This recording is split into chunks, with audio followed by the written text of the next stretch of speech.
जय माता दी दोस्तों, फाइनली हम कटरा पहुंच गए हैं और हम 10:30 बजे कटरा हमारी बस हमें बस स्टैंड पे छोड़ गई थी। अब हम बस स्टैंड से RFID कार्ड बनवाएंगे और उसके बाद भवन के लिए आगे बढ़ेंगे। जय माता दी। वीडियो को पूरा देखिएगा, वीडियो अच्छी लगे तो लाइक कीजिए। अगर आप वैष्णो देवी दर्शन के लिए जा रहे हैं तो आप बस और ट्रेन दोनों रिसोर्सेज से वैष्णो देवी पहुंच सकते हैं। वैष्णो देवी पहुंचने के बाद आपको यहां के बस स्टैंड या रेलवे स्टेशन से आपको RFID कार्ड बनवाना होगा। RFID कार्ड बनवाना ज़रूरी होता है। माता दी दोस्तों, हम RFID कार्ड लेने जा रहे हैं, उसके बाद हम अपनी यात्रा स्टार्ट करेंगे। जैसा कि आप देख सकते हैं, हमने RFID कार्ड बनवा लिया है और हम अपनी यात्रा स्टार्ट करने वाले हैं। तो जय माता दी बोल के अपनी यात्रा स्टार्ट करते हैं। इसके बाद हम अपनी यात्रा स्टार्ट करेंगे और बाणगंगा चेक पोस्ट पे जाएंगे। उससे पहले हमने कटरा के मार्केट को एक्सप्लोर किया।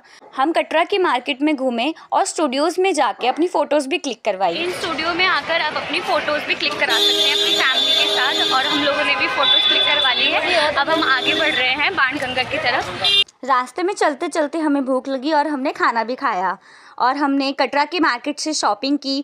माथे पे बांधने वाली माता रानी की चुन्नियाँ भी ली। फुआरा चौक से बाणगंगा चेक पोस्ट तक जाने के लिए हमने ऑटो के 120 रुपये पे किए। फिर हम दर्शनी द्वार पे पहुँचे। जय माता दी। तो हम दर्शनी द्वार के पास पहुँच गए हैं। अब हम अपनी यात्रा स्टार्ट करेंगे। दर्शनी द्वार पे अब इस तरह का अरेंजमेंट कर दिया गया है कि लेडीज़ और जेंट्स के लिए अलग अलग लाइन कर दी है, जिससे कोई भी दिक्कत ना हो और चेकिंग भी ईजिली हो सके। यात्रा में जब आप आगे जाएंगे तो आपको गुलशन कुमार का लंगर मिलेगा। इधर से जाकर आप लंगर ग्रहण भी कर सकते हैं। अगर आप पैदल यात्रा नहीं करना चाहते तो आप घोड़े, पिट्ठू, पालकी और हेलीकॉप्टर भी ले सकते हैं। पुराने दर्शनीय द्वार पे अब हम पहुंच गए हैं। ये पुराना दर्शन द्वार है और हम यहाँ पे दर्शन करके आगे बढ़ेंगे। आगे ही शुभ्रा भवन है, फिर वहाँ पे जाके हम थोड़ा चाय नाश्ता करेंगे। श्राइन बोर्ड की तरफ से यहाँ पे लंगर लगता है चाय बिस्किट का। अब हम पहुँच गए हैं शुभ्रा भवन। श्राइन बोर्ड की तरफ से यहाँ पर शुभ्रा भवन बनवाया गया है, जहाँ पर आप जाके रेस्ट कर सकते हैं और चाय और नाश्ता भी कर सकते हैं। अब हम बाणगंगा बाथिंग घाट पर पहुँच गए हैं। इस जगह को बाणगंगा और बालगंगा कहा जाता है। ये वही स्थान है जहाँ पर लांगुर वीर को प्यास लगी थी और माता रानी ने एक बाण चला के यहाँ पर गंगा प्रकट की थी। उसके बाद हनुमान जी ने अपनी प्यास बुझाई। उसके बाद माता रानी ने इसी स्थान पर अपने केश भी धोए थे, इसलिए इस स्थान को बालगंगा भी कहा जाता है। भवन के रास्ते में आपको बहुत सारे मंदिरों के दर्शन मिलेंगे, जिससे पहले आपको गीता मंदिर मिलेगा और उसके बाद आपको इच्छा पूर्ति मंदिर के दर्शन होंगे। इन सभी मंदिरों के दर्शन करने के बाद आप पहुंच जाएंगे चरण पादुका मंदिर। चरण पादुका मंदिर वही स्थान है जहां माता रानी ने पीछे मुड़ के देखा था कि भैरव बाबा उनके पीछे आ रहे हैं या नहीं। माता रानी के रुकने के कारण यहाँ पर उनके चरणों के चिन्ह एक शिला पर बन गए हैं, इसलिए सभी भक्त यहाँ पर माता रानी के चरणों के दर्शन करते हैं। चरण पादुका मंदिर के जस्ट सामने आप जो ये मंदिर देख रहे हैं, ये गुरु शंकराचार्य का मंदिर है, जिसका कंस्ट्रक्शन का काम अभी रुका हुआ है। आते आते यहाँ का मौसम जो है वो चेंज होता जा रहा है। देखिए यहाँ पे बिल्कुल बादल फैल गए हैं और यहाँ पे बिल्कुल बारिश जैसा मौसम हो गया है और अभी आंधी और तूफान भी चल रहा था थोड़ा थोड़ा। अब देखते हैं आगे क्या वेदर रहता है। जैसे जैसे आप आगे बढ़ेंगे मौसम भी बदलता जाएगा, इसलिए आप जब भी भवन पे दर्शन करने जाओ तो अपने साथ गर्म कपड़े ज़रूर लेके जाइए।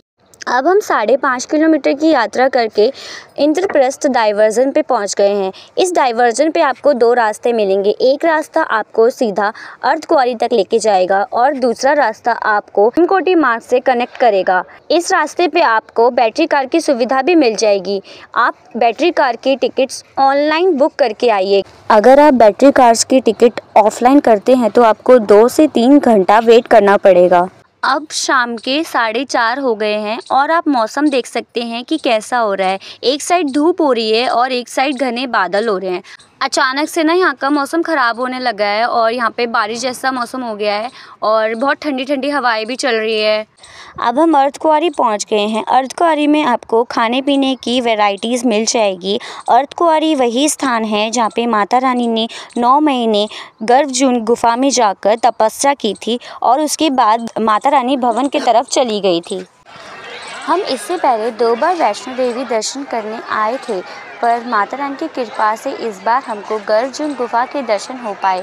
कहा जाता है कि गर्जुन गुफा में से आपको सिर्फ एक बार ही दर्शन करने चाहिए। अर्धकुंवारी आकर आपको दो रास्ते मिलेंगे। एक प्राचीन रास्ता जिसे हाथी मत्थे के नाम से जाना जाता है। इसकी कठिन चढ़ाई होती है, इसलिए प्राचीन मार्ग से ना जाकर आप नए मार्ग से जा सकते हैं। इस मार्ग को हिमकोटी मार्ग कहते हैं। हिमकोटी मार्ग पे आपको कोई भी चढ़ाई नहीं चढ़नी पड़ेगी, जिससे आपकी यात्रा सरल हो सकती है। इसलिए आपको हिमकोटी मार्ग को चुनना चाहिए।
अब हम पहुंच गए हैं हिमकोटी ढोसा पॉइंट पर।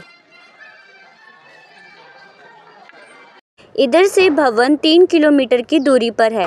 यहाँ से आपको देखने को मिलती है भवन की एक छोटी सी और प्यारी सी झलक।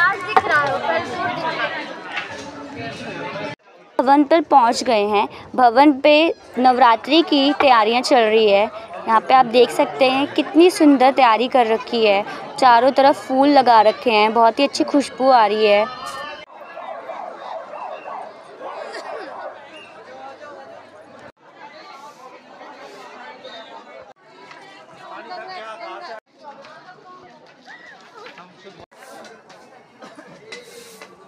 भवन पर सारी डेकोरेशन देखने के बाद और यहाँ पर सारी जगह घूमने के बाद हम माता रानी के दर्शन करने जाएंगे। इस क्लिप के बाद आप माता के पिंडी रूप के दर्शन करेंगे। इन तीनों पिंडियों में दाईं तरफ माँ काली, मध्य में माँ लक्ष्मी और बाईं तरफ माँ सरस्वती विराजमान है।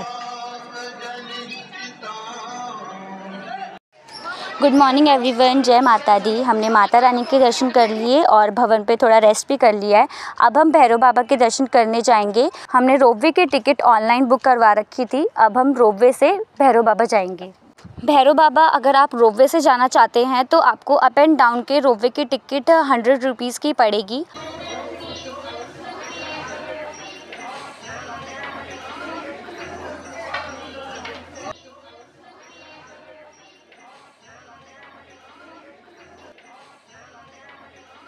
अब हम भैरव मंदिर पहुंच गए हैं। यहाँ पर हमने भैरव बाबा जी के दर्शन किए। भैरव बाबा जी के दर्शन करने में केवल 5 मिनट का टाइम लगता है। इस क्लिप में आप दर्शन कर रहे हैं भैरव बाबा जी के साथ लांगुर वीर के। दर्शन करने के बाद हमने भैरव बाबा की भभूति का तिलक लगाया।